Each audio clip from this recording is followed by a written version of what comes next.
હેમચંદ્રાચાર્ય ઉત્તર ગુજરાત યુનિવર્સિટીના રંગભવન હોલ ખાતે મહિલા આર્થિક વિકાસ નિગમ દ્વારા ભારતીબેન ચૌધરી ચેરમેન શ્રી મહિલા બાળ વિકાસ યુવા પ્રવૃત્તિ સમિતિ જિલ્લા પંચાયત પાટણના અધ્યક્ષ સ્થાને અનુદાનિત મહિલા સ્વરોજગાર મેળો ધિરાણ મેળો યોજવામાં આવ્યો હતો, જેમાં 530 મહિલાઓએ ભાગ લીધો હતો અને નોકરી માટે કુલ 329 બહેનોએ રજીસ્ટ્રેશન કરાવ્યું હતું.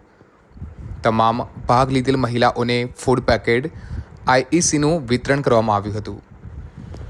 આ પ્રસંગે મહેમાનશ્રીઓના હસ્તે વિવિધ ક્ષેત્રે આગળ આવેલ બહેનોને તેમના કાર્ય માટે મહિલા સ્વાવલંબન યોજના, મિશન મંગલમ, પીએમ વિશ્વકર્મા યોજના અંતર્ગત મંજૂર થયેલ ચેકનું વિતરણ કરવામાં આવ્યું હતું. સ્વરોજગાર મેળામાં નોકરીદાતા તરીકે જિલ્લા રોજગાર કચેરી, Jio fresh organic Siddhpur, Sharda sons Patan, Divyam enterprise Patan, તાલીમ અને રોજગાર, દેના આરસીટી વગેરે વિભાગોએ ભાગ લીધો હતો. રોજગાર મેળામાં ભાગ લીધેલ વિવિધ કંપનીઓએ પોતાની કંપની વિશે માહિતી આપી હતી.